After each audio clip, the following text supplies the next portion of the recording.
one fingering to rule them all. I just asked you to play an E minor scale, which, if you know your modes, is actually a simple E Aeolian scale.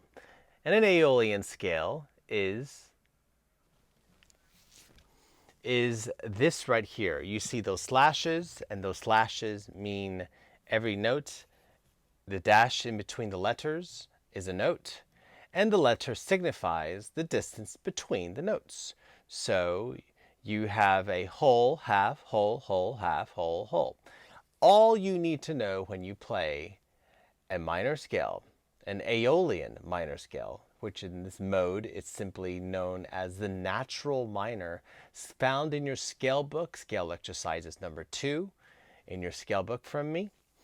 So knowing this will, you can certainly open it up. Yes, look at it. Knowing this will help you get there. But what I've done is only giving you the single octave Aeolian scale in your scale book. I didn't give you the 2-octave one. And then lastly, there is a way that you can play all minor scales with the same fingering without needing to do more thinking, because cello is hard enough. And this is it. What you see is what looks very much like a mathematical equation here is the solution, is the one fingering to rule all fingerings. You don't need to know what you're playing. All you need to know is, again, the distances between the notes, which is here, how many notes you're playing, what note you're beginning and ending on, and that's it. And so we are asking for an E minor 2-octave scale. When I just say it like that, I mean an E natural minor. Don't ever presume that one says minor, they're saying melodic or harmonic. There are 3 modes. I'm simply stating play an E Aeolian mode or an E natural minor. So here you have right here this mathematical equation. Well, seems like it. It's a 1-3-4, which means it's a single hand position. So we first find an E on our cello. Remember, 2 octaves, so we want to find the lowest E on our instrument. So we're going to look, and I believe this is an E right here. The next step is that we're going to play 1-3-4.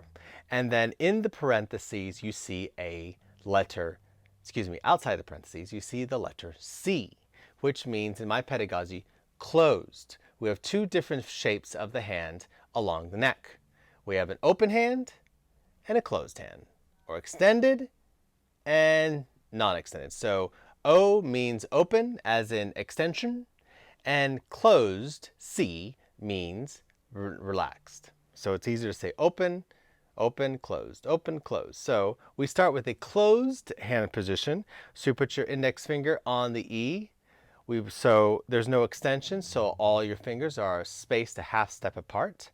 That's what they are. And we're going to play the first 3 notes. And the first 3 notes are going to pull that in right there. We need to play in these first 3 notes a whole step and a half step. There it is, the first 3 notes. And then after that half step, the next letter in our combination of letters at the top here is a W, and that W is a whole step. So if I'm going to shift up into the same string, I need to make sure that there is a whole step in between the last digit I play and the next digit. But instead, I'm going to cross over to a different string, and I'm going to find that note. And I'm going to go a whole step back. I'm not going to think. I'm going to see 1-3-4 closed and play these notes and trust the system.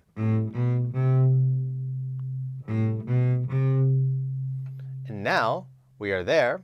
The next step is that we move to a 3rd hand position, a 1-2-4, and that X means it's an extension, or an open, so 2 reminders there. Now I'm going to have to put a 1. I'm going to shift over, but my whole step back is going to put a 0, so we're going to have to shift up on the same string. So here we are. we're going to move up here to a whole step up right here, and we're going to open the hand from that position, so we're going to do the extension.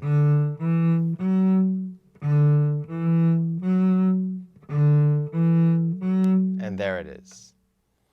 And then the next one, we are D, E, F sharp. The next position, if you're thinking, is going to be a whole step difference between this right here, and keep the hand open, which is nice.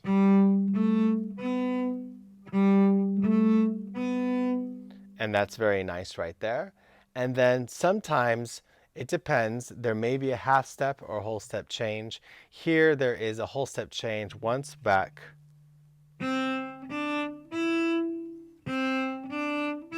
So it's 1, 2, 4, open, cross, whole step back, 1, 2, 4, cross, back, 1, 2, 4. And that is a 2-octave Aeolian E scale, or a 2-octave natural minor scale. 1, 3, 4. Shift 1, 3, 4. Shift 1, 2 plus 4.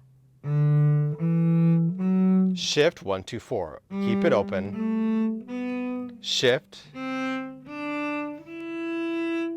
Go reverse.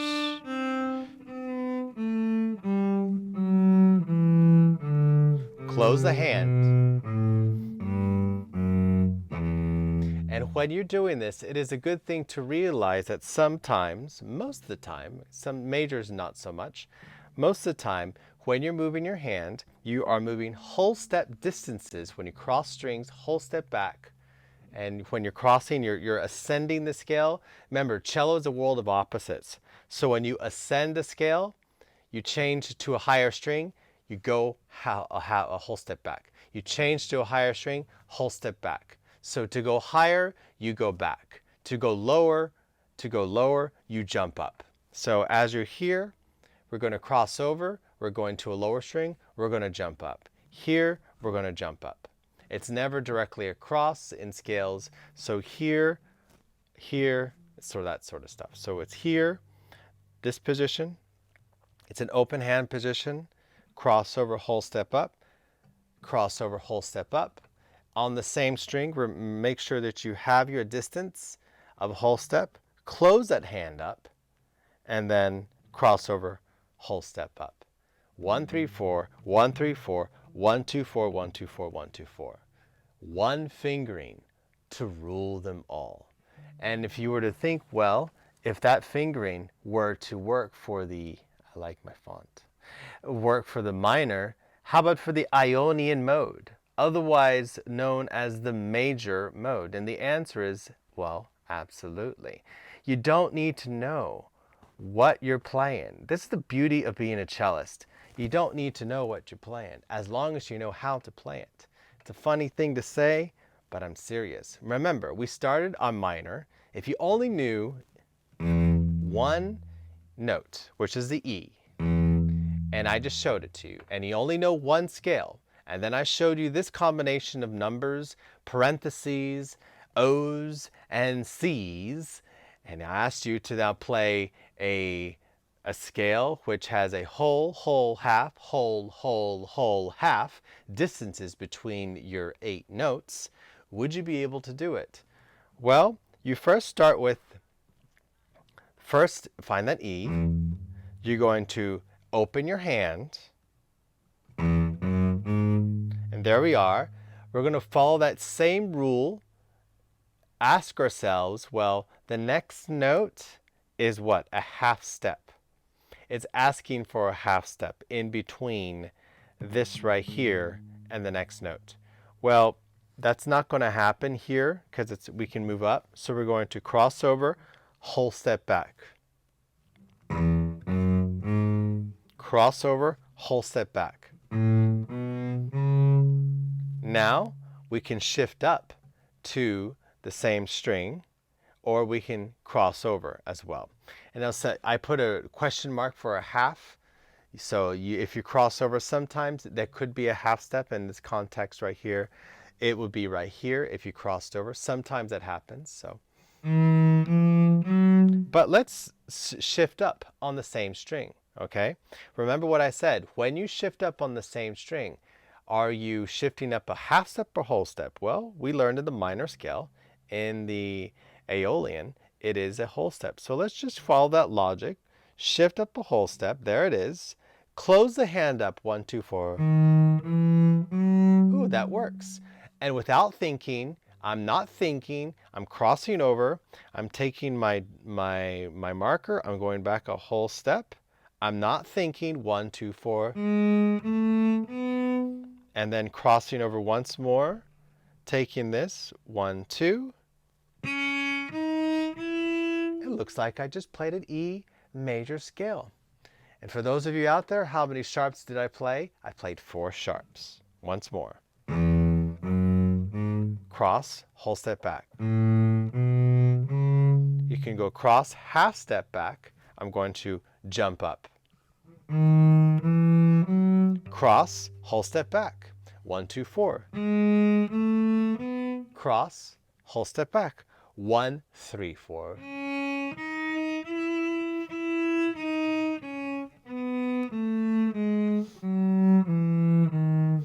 Open that hand up.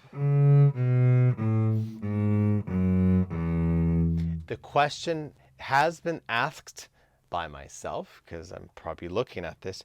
You're wondering, okay, when you cross over, you're doing these whole step distances. And how do you know when you're shifting up? Or moreover, particularly right here, you know, you're shifting up, whole step, you got that, but the hand position is closed. What happens when the hand position is open, you know, when it concerns that? So we have this, So this is right here. So between this closed and this open, there's still the whole step. We still see the whole step distance here. There's a half step, half step. See here, there's, by the way, if you're on your cello, you have probably known, but every tape marks a half step. So those are half steps in between, right there. Let's pick a random note. I want you to ask me, say a random note. Quickly, go.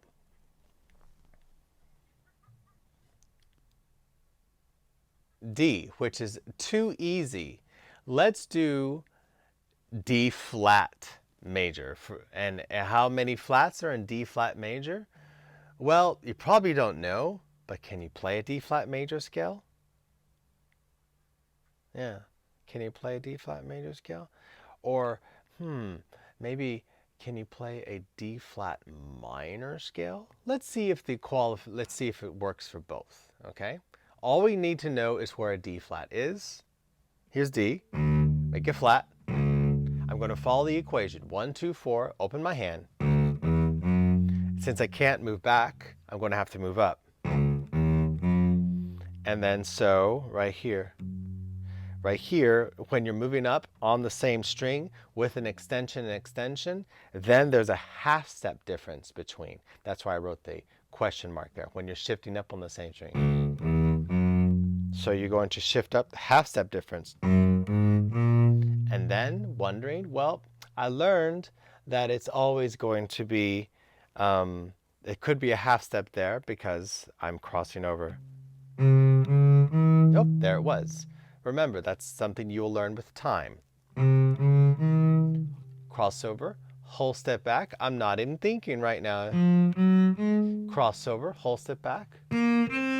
I'm not thinking. I'm just trusting the process.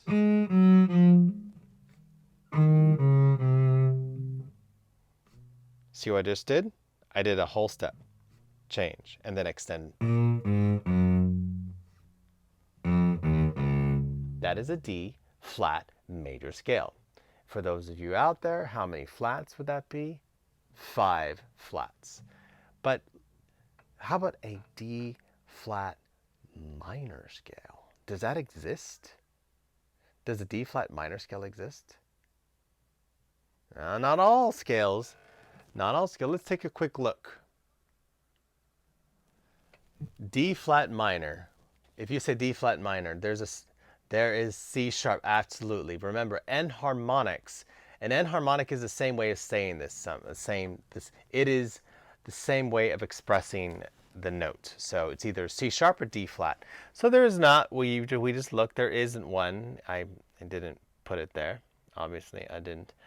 But there is a C sharp minor, and there it is right there. C sharp minor. So let's try to play a C sharp minor. All we know that there are 4 sharps, but you don't even need to know that.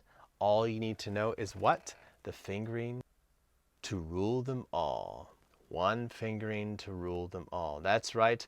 I give you the fingering of power, the ring of power, the fingering power. So, C sharp finger, find the C sharp on your instrument. And remember, the higher you go, it's going to be difficult because if you choose this C sharp here, you're going to shift up. Remember, this is for 2 octaves, so you need to have room. So let's find our lowest C sharp. There it is. And let's trust the process. 1, 3, 4. Teacher just told me to shift up a whole step. Again, I don't know what I'm doing. I'm a first-year student. Teacher just told me when I move strings to move a whole step back. And then I have to open my hand up because I'm in the 3rd grouping here.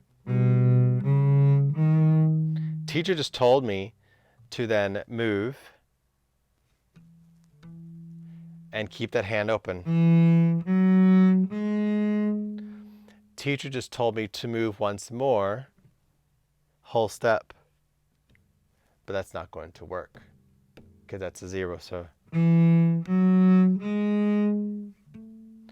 then that's why that half is written right there. It's a question sometimes that needs to be asked, and here it's true. And there is a C sharp minor 2 octave scale.